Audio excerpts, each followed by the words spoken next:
여러분 실제 통계 보고서인데요. KBS에서 이 통계 자료를 냈기 때문에 그렇게 큰 오차는 없으리라는 생각이 듭니다.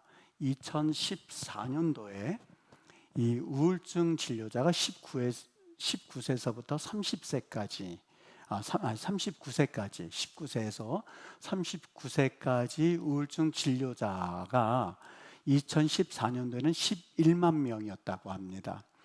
근데 11년이 지나서 2023년도에는 그 우울증 환자 같은 연령대 19세에서 39세까지 그 우울증 진료자가 36만 명이 되었던 거죠. 그러니까 대략 한 3배 정도 된 수치라고 볼 수가 있을 겁니다. 10년 만에 이 3배가 올라서 이제는 36만 명이 되었고, 그리고 25년도에는 아마 그보다는 더 많지 않을까 하는 추측성 보도를 낸 것을 봤습니다.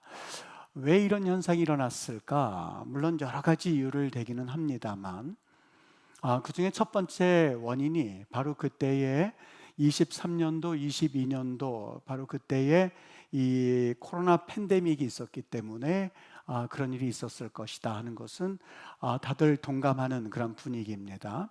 근데 문제는 이 우울증 환자들이 어디에 집중돼 있었냐면 청년들에게 집중돼 있었다는 것에 이 사회학자들이 심각하게 바라보기 시작했던 것이죠.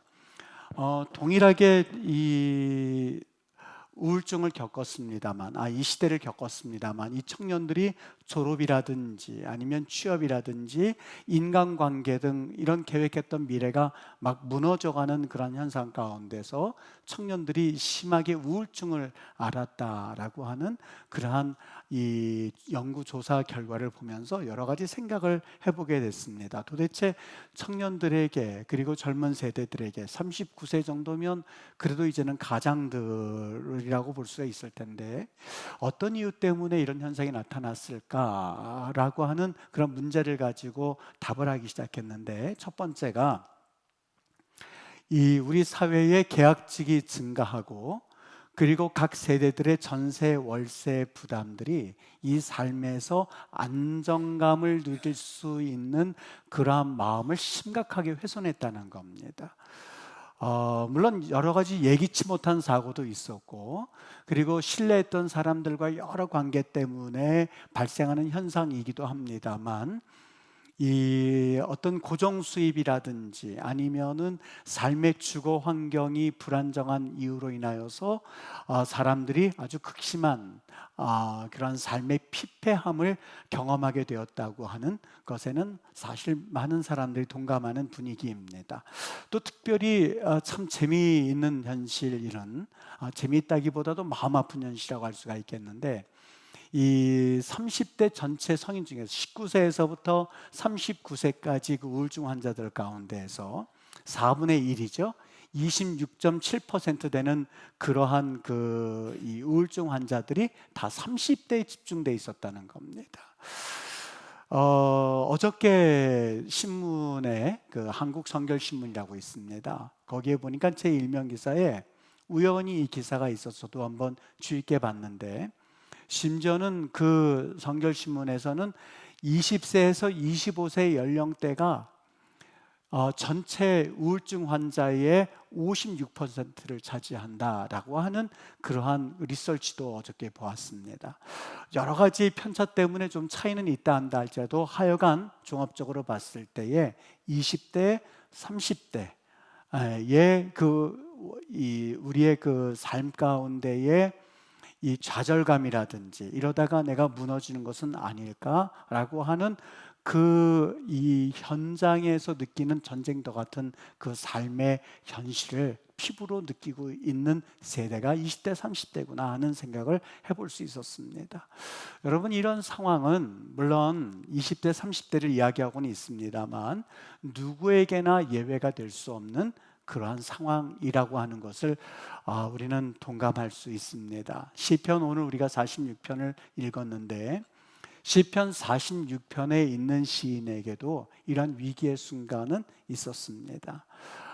물론 오늘 이 시편 46편의 정확한 시대적 어떤 상황을 우리가 톡 집어서 이야기는 할 수 없습니다만, 일반적으로 그 시편 시인의 그 기록은 아마 군대의 전쟁 상황 가운데서 이러한 시를 적지 않았을까? 어떤 군대였을까? 아수르 군대가 예루살렘을 포위하고 그리고 포위망을 좁힌 채 압박하고 있었던 때가 있었습니다. 열왕기하 18장 사건입니다. 아수르 왕의 그 사네립이 예루살렘을 포위하고 나서는 그 군사령관 랍사게가 심리전을 펼치기 시작합니다. 18장 33절서부터 35절에 보면 예루살렘을 향하여서 히브리어로 그들에게 이렇게 외칩니다. 민족의 신들 중에 어느 한 신이 그의 땅을 아수르 왕의 손에서 건진 자가 있느냐? 아무도 없었다는 거죠. 35절, 민족의 모든 신들 중에 누가 그의 땅을 내 손에서 건졌기에 여호와가 예루살렘을 내 손에서 건지겠느냐 하셨느니라. 즉 하나님의 이름을 조롱하면서 너희들 중에서 누가 우리 아수르 왕의 손에서 너희들을 건질 수가 있겠어? 누가 너희 땅을 내 손에서 건질 수가 있겠어? 여호와가 예루살렘을 내 손에서 건지겠다고 참 우스운 소리 하고 있네 라고 하면서 막 심리전을 펼치고 있는 장면이에요. 물론 성경은 자세하게 그 일일이 다 기록하고 있지는 않습니다만, 여러분 그 아수르의 포악함은 그 이 역사 기록에 의하면은요, 공포에 떨 만큼 아주 잔혹했었다고 해요. 심지어는 아슈르나스팔 2세는 자기의 그 전기를 쓰면서 이렇게 기록하고 있습니다. 나는 포로들의 가죽을 벗기고 성벽에 걸었으며 일부는 말뚝에 꿰어서 그 시신을 전시했다.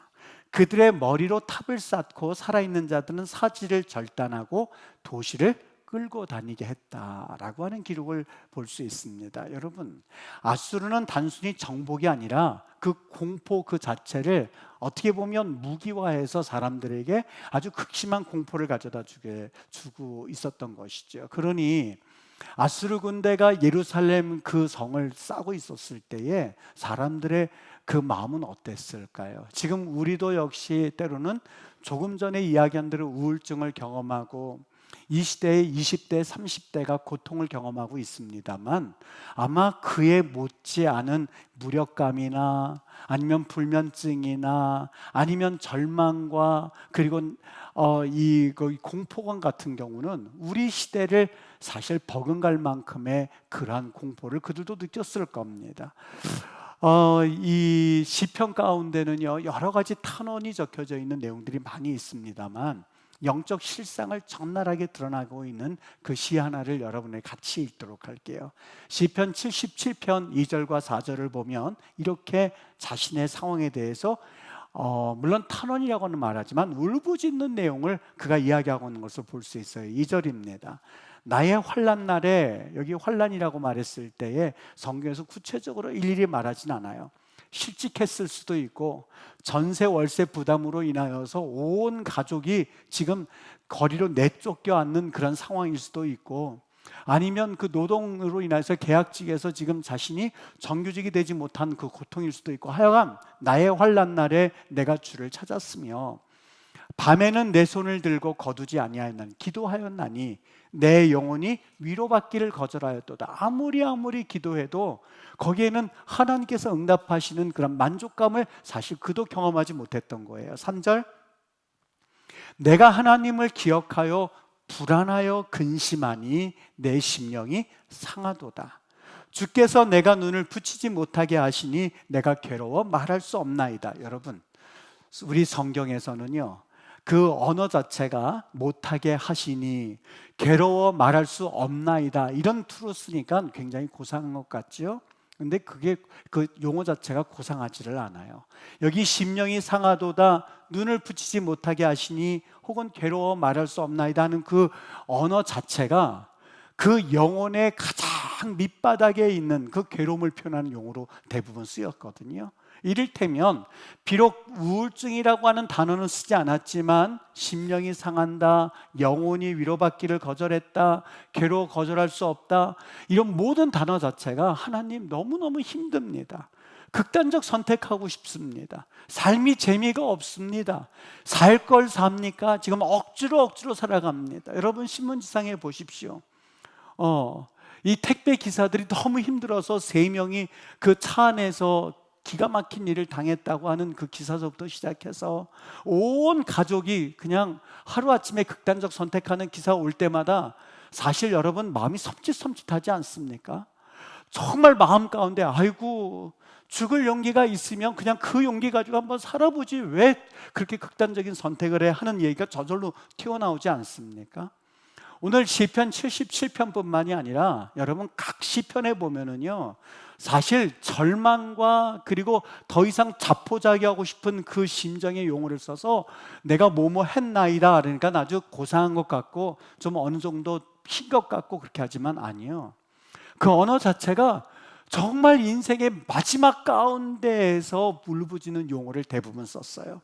불안하여서 근심하니 심령이 상하도다. 하나님 내가 괴로워서 말을 할 수가 없습니다.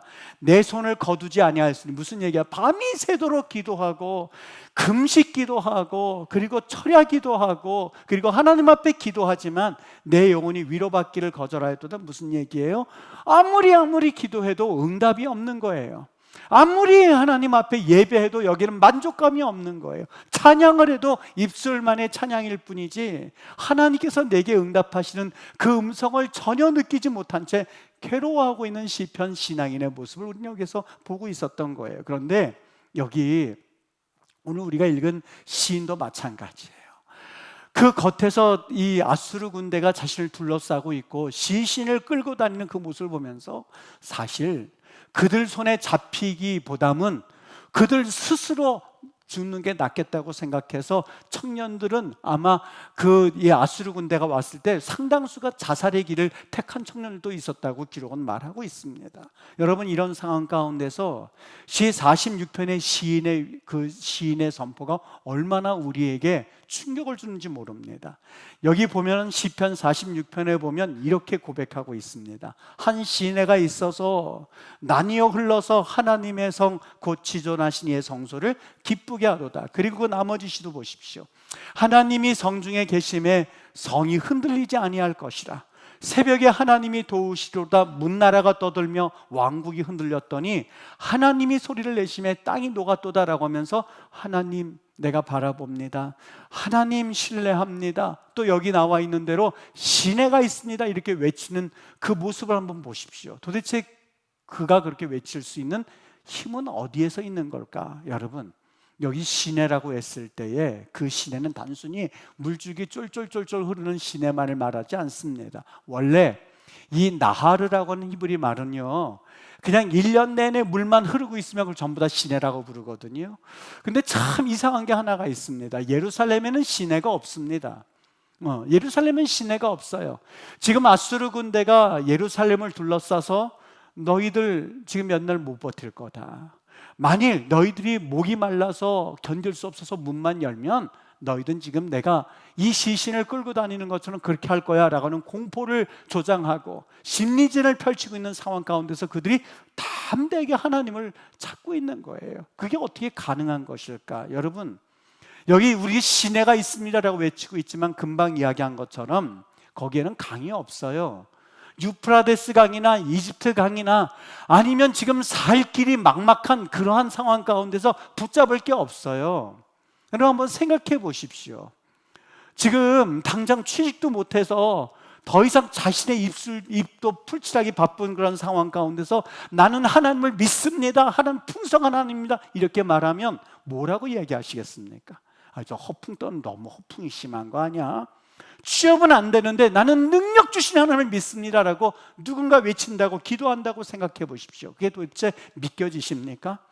암과 같은 질병으로 누워서 오늘 내일 하고 있는데 하나님 나는 하나님의 치유 하나님인 줄 믿습니다 라고 외친다고 한번 생각해 보세요.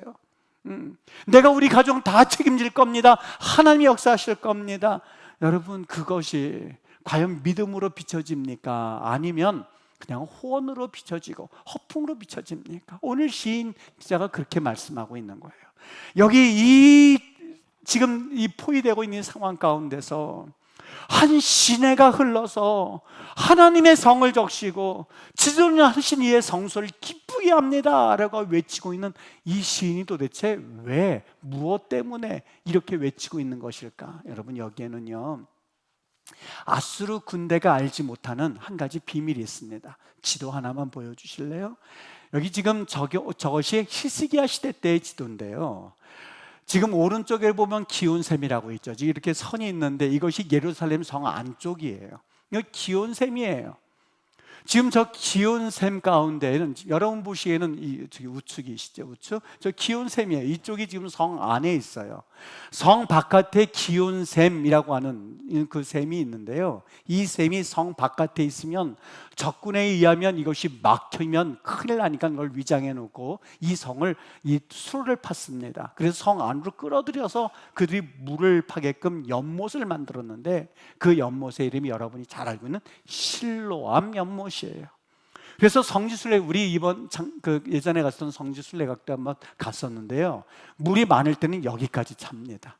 그 수로를 끌어가지고 사람들이 성 안에 있는 사람들이 다 마실 수 있도록 그렇게 파놓고선 그들이 그것을 아무에게도 알리지 않은 채 그들이 성 안에서 몇 달, 몇 년을 버틸 수 있는 그 수로가 바로 히스기야 터널이라고 하는 수로가 그들에게는 예비되어 있었던 것이죠. 다시 말하면 성 안에 있는 그 나하르라고 하는 것은 무엇을 의미하냐면 됐어요, 바로 저것을 의미하고 있었어요.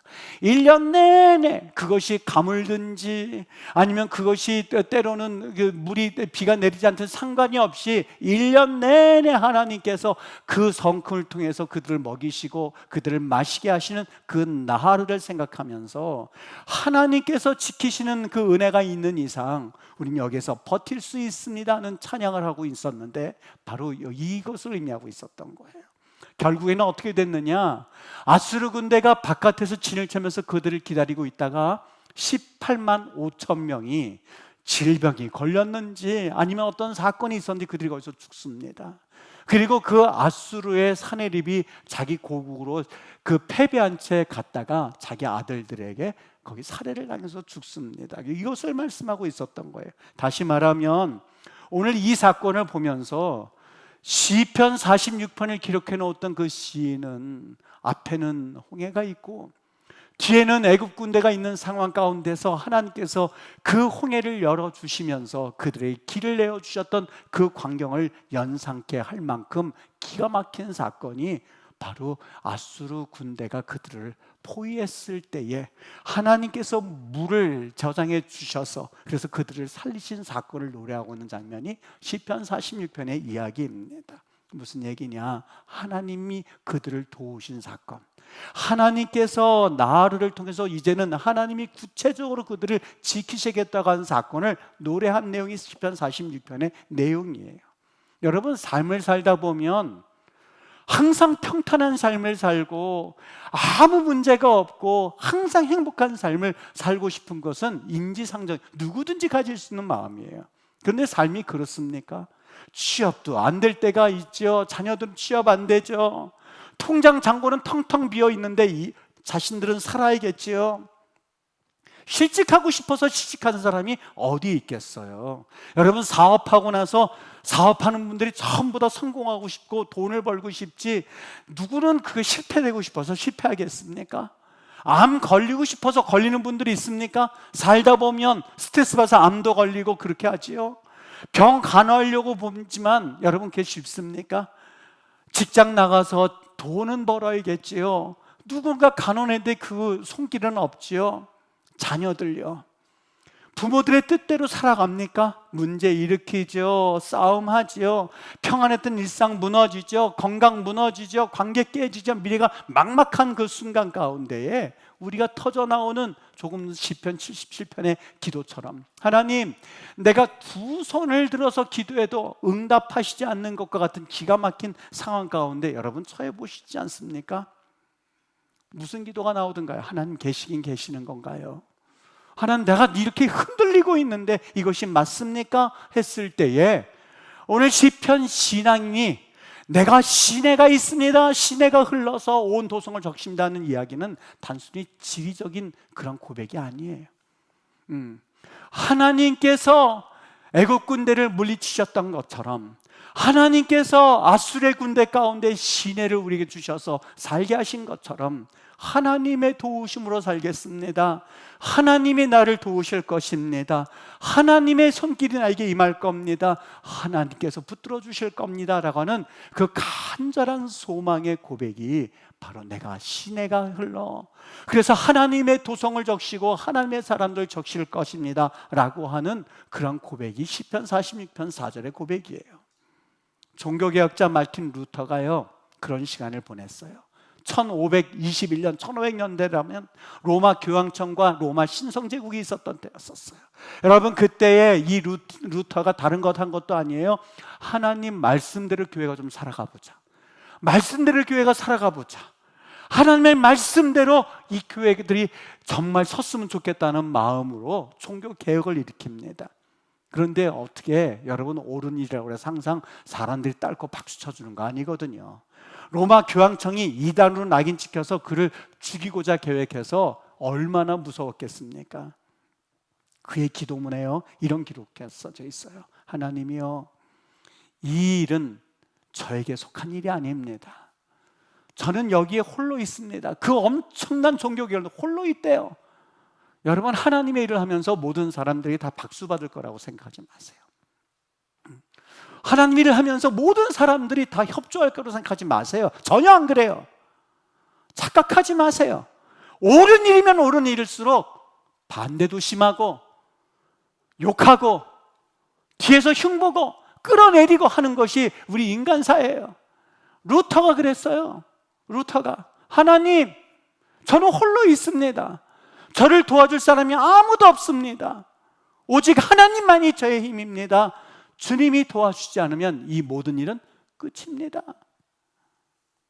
얼마나 기가 막히겠어요. 친구 멜라누틴에게 이렇게 고백했다고 그래요. 그 고백의 내용이 나는 거의 매일 죽음과 지옥을 경험한다. 거의 매일 하나님의 일 하겠다고 올바로 하나님의 성경 말씀대로 살아가겠다고 그렇게 할 때마다 내가 지옥을 경험하고 죽음을 경험하고 여러분 순례의 길이라고 했지 않습니까? 여러분 우리 이 믿음의 길이요 순례의 길이라니까는요 예수님 믿고 물론 할렐루야 기쁘고 감사하고 처음에는 하나님께서 그래도 우리 그렇게 인도해 주세요. 왜요? 전 믿음이 연약할 때에는요 그렇게 그러나 조금씩 시간을 가면서 이게 순례의 길이구나 라고 하는 것을 체험하고 믿음의 성장을 하시기 위해서 때로는 하나님이 묵묵히 계실 때도 있었어요. 그게 욥이었었어요. 욥이 기도하는 장면 여러분 들어보시겠어요? 이렇게 기도해요. 욥기 23장 8절에서 9절 욥기의 내용이에요. 내가 앞으로 가도 그가 아니 계시고 뒤로 가도 보이지 않으며 앞으로 가도 아니 계시고 뒤로 가도 보이지 않으며 왼쪽에 계시나 왼쪽에서 일하시나 봤더니 내가 만날 수가 없고 오른쪽에 있는 건가? 오른쪽으로 돌이키니 배울 수가 없구나.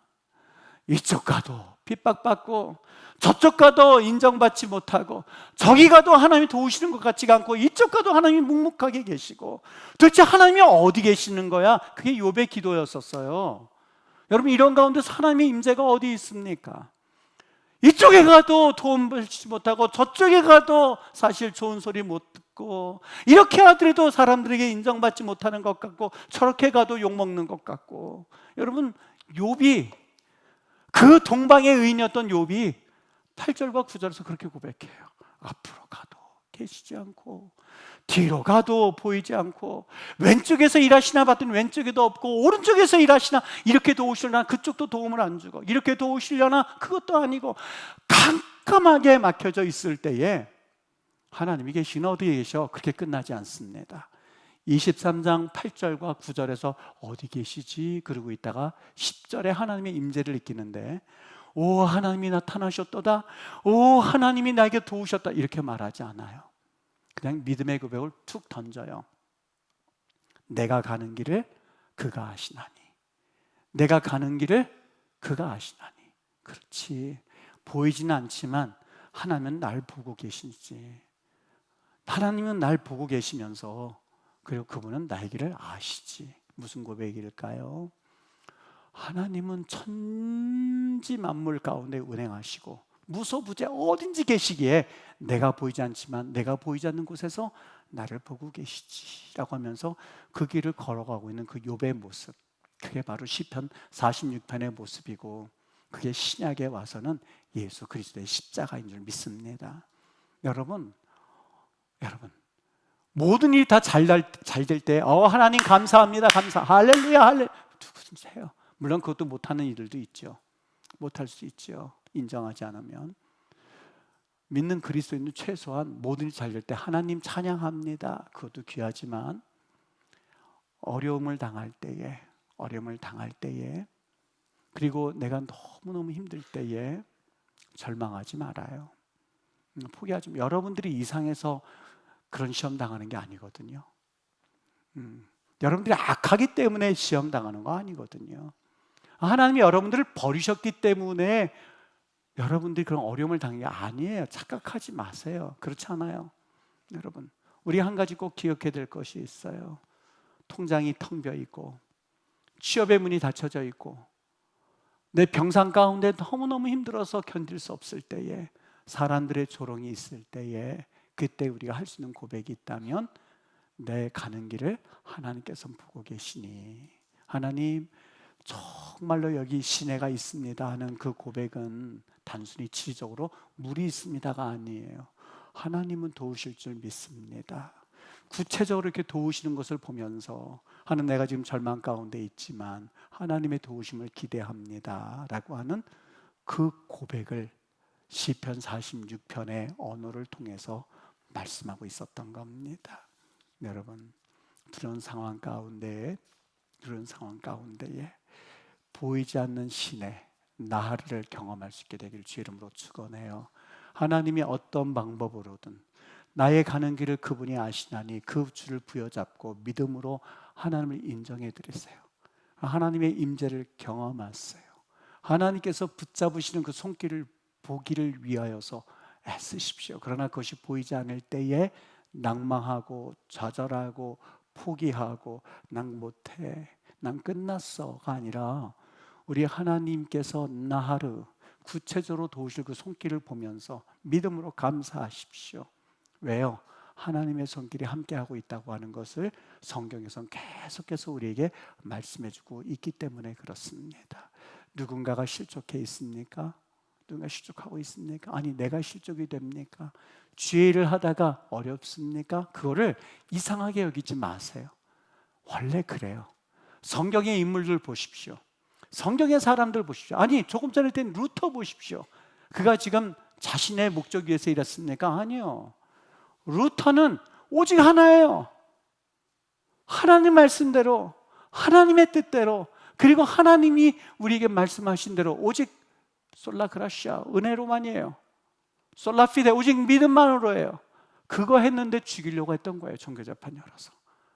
그게 우리의 삶의 인생사예요. 여러분, 아직 하나님의 나라가 이미 임하였지만 아직 온전해지지 않았기 때문에 온전히지 않게 하나님의 뜻대로 통치되는 것은 그의 나라가 온전하게 이루어질 때 이 땅 가운데서 이루어지겠지만, 아직은 공중권세가 잡은 자가 우리를 시험하고 있을 때 넘어지지 않게 되기를 바라요. 그래서 기도하는 거예요. 그래서 기도하고 하나님 앞에 엎드리는 거예요. 그래서 하나님을 찾는 거예요. 같이 하나님 앞에 무릎으로 이 세대를 이겨나가기 위해서 공동체가 있는데, 그게 뭐냐? 교회예요. 성령 공동체예요. 성령이 떠난 공동체는 교회라고 할 수가 없는데, 성령이 임하셔서 성령께서 역사하셔서 그래서 성령이 도우심을 경험하고 그것을 바라는 공동체, 그게 교회예요. 그래서 우리가 성령 충만하십시다라고 말하는 이유가 여기에 있어요.